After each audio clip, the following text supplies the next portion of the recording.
मोदी सरकार के टर्म 3 पहला बजट 1 फरवरी को देश के वित्त मंत्री निर्मला सीतारमण ने पेश किया। ठीक है, और निर्मला सीतारमण ऐसे वित्त मंत्री हैं जो लगातार 8वीं बार बजट पेश किया। तो चलिए देखते हैं इस बजट में किस वर्ग को क्या लाभ मिल रहा है, किसको क्या हानि हो रहा है। ठीक है ना, तो हम लोग आज के वीडियो में चर्चा करेंगे बजट 2025-26 का, जिसको निर्मला सीतारमण ने पेश किया। इसमें मध्यम वर्ग को क्या लाभ हो रहा है, अमीर वर्ग को क्या लाभ हो रहा है, सारे आप लोगों को संक्षेप में बताएंगे और सारांश बताएंगे। तो हमारे साथ बने रहिए। मैं हूं कुमार वीरेंद्र और आप लोगों का स्वागत करता हूं हमारे चैनल में। तो चलिए दोस्तों, केंद्रीय बजट 2025-26 का सारांश जानते हैं। इसमें किसको क्या मिल रहा है। ये बजट विद्यार्थियों को लाभदायक है तथा देश की आम जनता को भी जानना बहुत जरूरी है। ठीक, मोदी टर्म 3 के बजट के जो पहला सबसे बड़ी मुख्य विशेषता है, 1 लाख तक प्रति माह की औसत आय वाल पर कोई आयकर नहीं लगेगा। इससे मध्यम वर्ग के परिवारों की आय और खपत में वृद्धि होगी। ठीक है, सबसे पहला जो तोहफा दिया मध्यम वर्ग को, मिडिल क्लास को दिया है। महीना 1 लाख कमाने वाले यानी साल में जो 12 लाख तक की आय होता है उसको अब कोई टैक्स देना नहीं पड़ेगा। सबसे जो बड़ा फायदा है मध्यम वर्ग के लोगों को मिलने जा रहा है। दूसरा क्या है, वेतनभोगी करदाताओं को कर व्यवस्था में 12.75 लाख रुपए तक कोई आयकर देना नहीं होगा। ठीक है, ये भी वेतनभोगी लोगों के लिए भी एक बहुत बड़ा तोहफा दिया है मोदी सरकार ने। बजट की तीसरी जो विशेषता है, केंद्रीय बजट में विकास की 4 नए इंजन की पहचान किया गया है। ठीक है, ये 4 इंजन क्या है, कृषि है, MSME है, निवेश है और निर्यात है। ये 4 इंजन देश को विकास के नई ऊंचाई तक ले जाएगा और मोदी सरकार ने हमारे अर्थव्यवस्था को विश्व की तीसरी अर्थव्यवस्था बनाने की ओर एक कदम बढ़ा दिया है। ठीक है, इसके अलावा प्रधानमंत्री धन धान्य कृषि योजना से 1.7 करोड़ किसान लाभान्वित होंगे।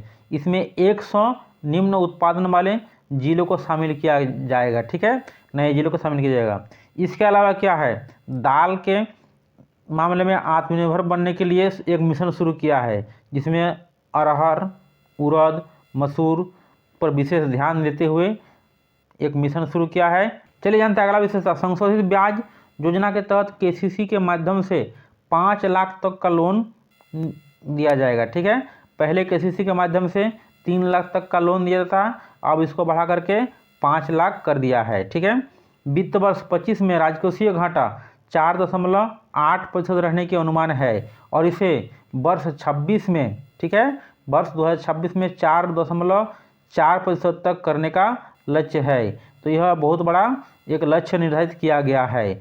MSME की गारंटी के साथ दिए जाने वाले ऋण को अब 5 करोड़ से बढ़ा करके 10 करोड़ कर दिया है, यानी नए नए उद्योग लगाने की दिशा में भी ये एक महत्वपूर्ण कदम है। इसके अलावा मेक इन इंडिया को निरंतरता देने के लिए लघु, मध्यम और बृहद उद्योग को भी शामिल कर राष्ट्रीय विनिर्माण मिशन का शुभारंभ किया जाएगा। ठीक है, मेक इन इंडिया पूरा विश्व में तहलका मचा हुआ है और मोदी सरकार इसको और आगे बढ़ाने के लिए जोर दिया है। ठीक है, अगले 5 वर्षों में सरकारी स्कूल में 50,000 अटल टिकरिंग प्रयोगशालाएं लगाए जाएंगे। ये शिक्षा की दिशा में बहुत बड़ा कदम है मोदी सरकार का। ठीक है, इसके अलावा 500 करोड़ रुपए की कुल परिव्यय के साथ शिक्षा के लिए आर्टिफिशियल इंटेलिजेंस में उत्कृष्टता केंद्र का भी निर्माण किया जाएगा। ठीक है, ये शिक्षा की दिशा में बहुत बड़ा कदम है। बैंक से ऋण में वृद्धि सहित PM स्वनिधि 30,000 रुपये की सीमा के साथ UPI लिंक्ड क्रेडिट कार्ड भी दिया जाएगा। अब अगला घोषणा वर्करों के लिए है। ठीक है, गिग वर्करों को पहचान पत्र दिया जाएगा। PM जन आरोग्य योजना के तहत ई-श्रम पोर्टल पर स्वास्थ्य देखभाल में पंजीकरण भी किया जाएगा। ठीक है, इस तरह से देखा जा रहा है मोदी सरकार हर वर्ग के लोगों को बजट में कुछ न कुछ तोहफा दिया है। मध्यम वर्ग को, गरीब वर्ग को, वर्कर को और जो बड़े बड़े उद्योग है उसको भी दिया है। ठीक है, अब आगे देखते हैं। विकास केंद्र के रूप में शहरों में 1 लाख करोड़ रुपए का शहरी चुनौती निधि का भी निर्माण किया जाएगा। ठीक है, 20,000 करोड़ रुपये परिव्यय के साथ लघु मॉडल रिएक्टर RNDD के लिए अणु ऊर्जा मिशन भी किया जाएगा। ठीक है, संशोधित उड़ान योजना से 120 नए गंतव्यों तक क्षेत्रीय संपर्क बढ़ाया जाएगा। ठीक है, और 1 लाख आवासीय इकाइयों को शीघ्र पूरा करने के लिए 15,000 करोड़ स्वहिम निधि का भी इसमें लक्ष्य रखा गया है। निजी क्षेत्र द्वारा संचालित शोध, विकास और नवाचार पहलों के लिए भी 20,000 करोड़ रुपये आवंटित किए हैं। पांडुलिपियों के सर्वेक्षण व संरक्षण के लिए ज्ञान भारत मिशन का भी लक्ष्य रखा है। बीमा क्षेत्र में देख लेते हैं। बीमा क्षेत्र में FDI की सीमा 74 से बढ़ाकर 100% कर दिया गया है। यह भी एक बहुत बड़ा घोषणा है। तो इस तरह से देख रहे हैं मोदी सरकार हर वर्ग, हर क्षेत्र में कुछ न कुछ सबके लिए रखा है। विभिन्न कानूनों में 100 से ज़्यादा प्रावधान को गैर आपराधिकरण रूप देते हुए जन विश्वास विधेयक 2.0 लाया जाएगा। ठीक है। संशोधित आयकर रिटर्न की जो समय सीमा थी इसको 2 वर्ष से बढ़ा कर 4 वर्ष कर दिया गया है। यानी आप TCS भुगतान में देरी व आपका अपराध नहीं रहेगा। आयकर की जो समय सीमा थी रिटर्न की 2 वर्ष से बढ़ा करके 4 वर्ष भी कर दिया गया है।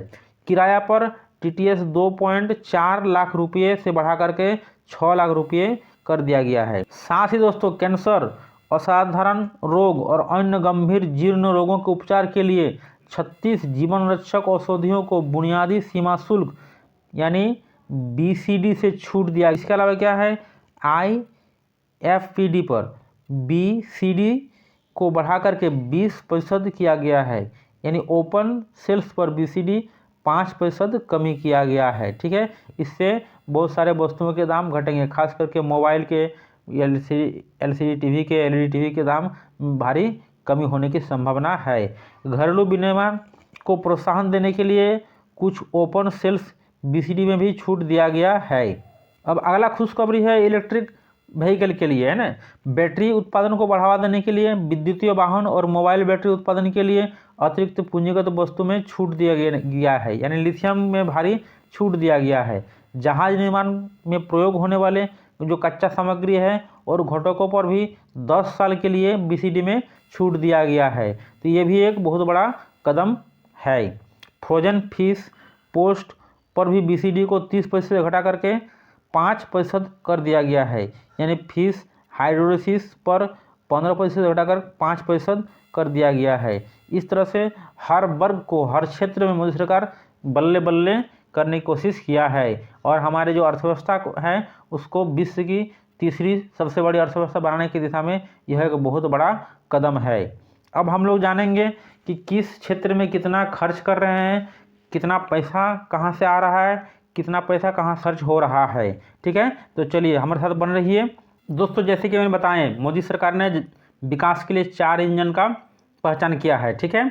सबसे पहला क्या है, एग्रीकल्चर, दूसरा है MSME, तीसरा है इन्वेस्टमेंट और चौथा है एक्सपोर्ट। अब फटाफट जान लेते हैं किस मद में कितना खर्चा कर रहे हैं। ठीक है। डिफेंस में कितना खर्चा, शिक्षा पर कितना खर्चा, एक एक पॉइंट आप लोग बताएंगे। वीडियो में बने रहिए। साथ ही निर्मला सीतारमण ने एक बहुत बड़ी बात कही। वो बड़ी बात क्या है, a country is not just it's soil, a country is it's people. चलिए दोस्तों अब जान लेते हैं एक्सपेंडिचर ऑफ मेजर आइटम, यानी किस मद पर कितना खर्चा हो रहा है, इसको जानते हैं। ठीक है। मोदी टर्म 3 में डिफेंस में कितना खर्च का लक्ष्य रखा है, 4,91,732 करोड़ रुपये। ठीक है। रूरल डेवलपमेंट कितना खर्च करेंगे वो मोदी सरकार, 2,66,817 करोड़ रुपये। ठीक है। इसके अलावा होम अफेयर्स में यानी घर बनाने में कितना खर्च रखे हैं, 2,33,211 करोड़ रुपये।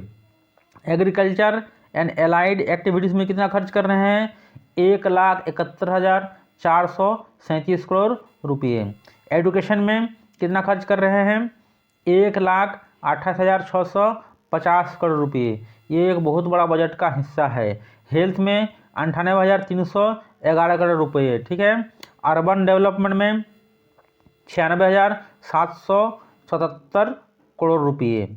IT एंड टेलीकॉम सेक्टर में 95,298 करोड़ रुपये। एनर्जी में 81,174 करोड़ रुपये।